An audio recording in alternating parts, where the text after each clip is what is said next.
just the way my body, how it went up, him catching the ball in his hands and me taking it from him.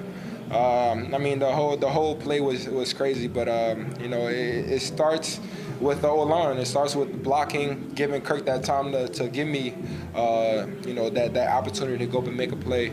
But it's not me. This is a collective team win. So many people played so many different parts in this win. But it's glad to be 8-1. It felt like it was unreal. It felt like a movie. But just like I said, God is with us. I told everybody this is our season. This means this is our season for us to win out and to go to the Super Bowl. So we just got to keep working, take on week by week, go in there, fix our mistakes, and get ready for the Cowboys. I don't know what they're serving in that post-game locker room, but woo, this is our – but see, that confidence, here's what happens. When you develop the knack for doing what they've been doing late in these games, you develop a belief among your players and your sideline that it's going to happen, yes. And it also develops a sense on the other sideline of here it comes. It's their year. How can anyone of sound mind not watch yesterday's game and come away thinking, hell, it's their year? To go into Buffalo and do what they did against the preseason Super Bowl favorite. Now, I know the Eagles may have something to say about that, and Tom Brady may have something to say about that, and even Aaron Rodgers may have something to say about that before it's all said and done.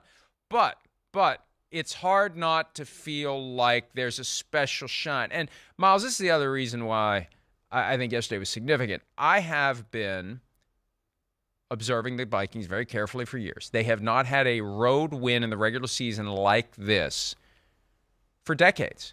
The closest I can think of is the 1998 Monday Night Football game, Lambeau Field, which was the Randy Moss National Coming Out Party, where he has the phenomenal monster game and game for the ages. That's what Brian Billick, the offensive coordinator of the Vikings, said at the time.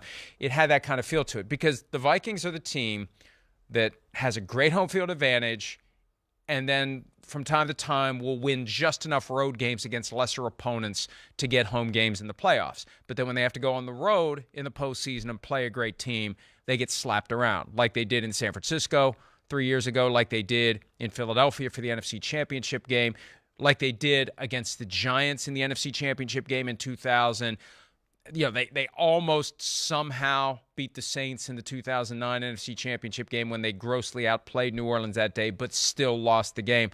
To go on the road and get that kind of a win in the regular season gives them the confidence that they can do it if they have to in the postseason, and maybe they don't have to. Maybe the Eagles stumble just enough. They got the Giants twice, and they got the Cowboys. The Vikings have to catch them and then pass them because the Eagles have the tiebreaker. But it's, when you start feeling it in your building, the reality is other teams are going to be tempted to feel it as well. And you just kind of have that. It's a subconscious thing, but it's just kind of like, all hail the Kings of the North. This is their year. That vibe could start to creep in for them and for others. I think you're right about, going on the road and winning a game in a hostile environment like that and the confidence that can bring you. I mean, I just know from teams that I've covered, teams that I've been around, like the 2018 Rams, when you have that sense that everything is kind of going right for you, and when you win games like that, that really does mean something. Or even if you go on the road and you lose a close game, but you're like, man, we were really in it. And we understand that we might see that team again, or maybe it's just that we know what we can do in a hostile environment and we know what we have to do differently in order to win. Those things mean something. And so, yeah, I think it's the sense of confidence. That's one thing, but it's also just knowing that there is evidence, there is tangible evidence that you can go on the road and you can compete with the best teams in the NFL. You can go on the road and you can force turnovers off of some of the best quarterbacks in the NFL. When it looks very dire, you can make a play to come back and beat the best teams in the NFL. All of those things are very, very important for a team to learn over the course of the regular season so that once you get into January, then you can keep making those plays and perhaps get yourself, to Arizona where you'd be playing for the whole thing. So even after the Jefferson catch that kept that last drive alive, then and it's I can't quite remember anything after that, but blacked out. Yeah, Wow. but without alcohol, that's coming tonight. Just Vikings euphoria. But they did the play, and I meant to text Peter King this because we were riffing a week or so ago about the pushing of the quarterback and how that's perfectly legal and it's not been really designed into offenses yet. And when will someone put, like the Saints, put Taysom Hill out there and put a pair of defensive linemen behind him and just go basic physics, shove him just like that cheese right into the end zone? And they did that on the 4th and goal play after the Dalvin Cook drop when I was just I think it was Ed Oliver that jumped early, and Dalvin Cook has the ball, and he drops it, and then the Vikings get another chance, and they're a little closer, and they try to do the whole physics thing. But Cousins didn't have enough. C.J. Ham pushed him from behind. It wasn't enough to get him over the top, and they did a very long replay review, and it was a good call. They got it right. Cousins didn't get the ball over before he was down. But then came what I saw this last night. I don't know who to credit for it. I think it was Elias Sports Bureau. It was only the second time since the merger that a team that was trailing in the final minute took the lead on a defensive touchdown. The only other time that's happened was the Joe Pisarcik, Larry Zonka, Herm Edwards moment, the miracle in the Meadowlands, late in a regular season game, which gave rise to the widespread use of the victory formation. Why are you handing the ball off when you're up late? Just take a knee and kill the clock and go home. But it's only the second time since the merger that's happened, and it was the snap inside the one. I thought maybe they're going to get a safety there, and there was some conversation they should have taken one deliberately, but the problem is it would have been 27-25, and a field goal beats you. Right, but this was the – I mean, as you're digesting the – well, they gave it a valiant effort. Well, it was exciting. Well, that Justin Jefferson catch was for naught. Well, it's one of those games you just look back on and say, what a crazy day that was. You see Vikings players jumping around. It's like, what the hell happened? What's going on down there? And, the center in that moment, as Sim said last night, you're worried about somebody taking your knees out. I mean, that's a legitimate use of the Greg Schiano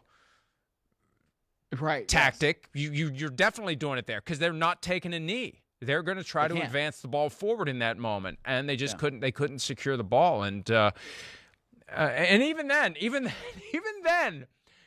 Josh Allen had more than enough time to take the Bills down the field. That was my immediate thought. Oh, they're going ahead, but we know that all Josh Allen needs, although it's flipped around, it was the Chiefs needing 13 seconds. If the Chiefs can do it in 13 seconds, Josh Allen can do it in 13 seconds. He definitely can do it in 47 or whatever it was left on the clock.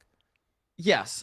So 2 things about that. I mean, first of all, when we talk about like the nut cutting time, that's where you have to have the fortification of stones to just say, look, we're going to secure this. We are going to get this ball a little bit further away so we have some breathing room. And the Bills, for whatever reason, they just couldn't do it. I mean, that is one of those critical plays that you have to make when you're backed up that far. You have to secure the football. You have to be able to move further ahead so that you can give yourself a little bit of room to try and end the game. And the Bills just could not do that there. So that's a huge problem, right? I mean, when you're in those critical moments, those critical situations, can you make the plays necessary? And they weren't able to do it.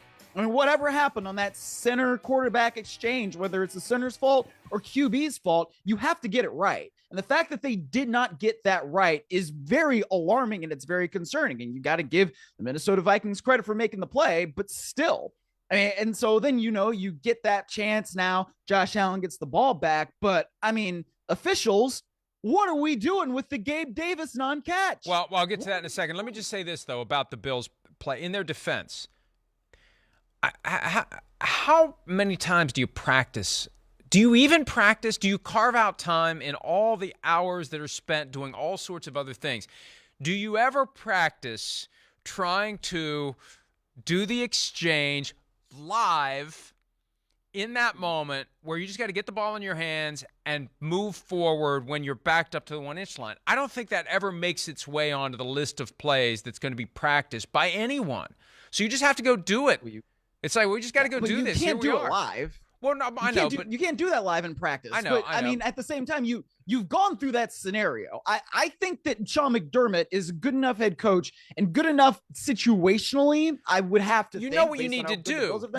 Right. You know what you need to do in that spot. You got one option. Push the ball as far forward from the 1-inch line as you can. But how do you ever simulate executing it? That's my point. You can't simulate executing it. Fair. So, yeah, but they get paid to do it. Josh Allen's one of the highest paid players. Wow. I'm sorry. Like, Josh Allen's one of the highest paid quarterbacks in the entire National Football League. I don't think they're paying him for that play, though. I don't think he earned his money. I know what you mean. I know what you mean. Yeah, you get paid for every single play. All right, I'm sorry. Like, and Josh Allen is a good enough athlete to do it. Come on. I don't know if you have a lawn, but I will be getting off of it. Jeez. I'm just saying, like. What do we expect from these? We have to expect that he's going to make that play. That's why you call the play. That's why you pay Josh Allen, because he's elite. I'm not saying that Josh Allen's bad. Of course he's not bad, but you got to execute there. You have to execute there. It's just a hell of a moment that doesn't happen very often. And you're right. You've got to step up in those moments if you truly want to be regarded as one of the best quarterbacks in football. And the proof is in the pudding, as they say. Hi, it's Mike Florio. Thanks for watching PFT on YouTube. Hit subscribe for the latest news and analysis from Pro Football Talk.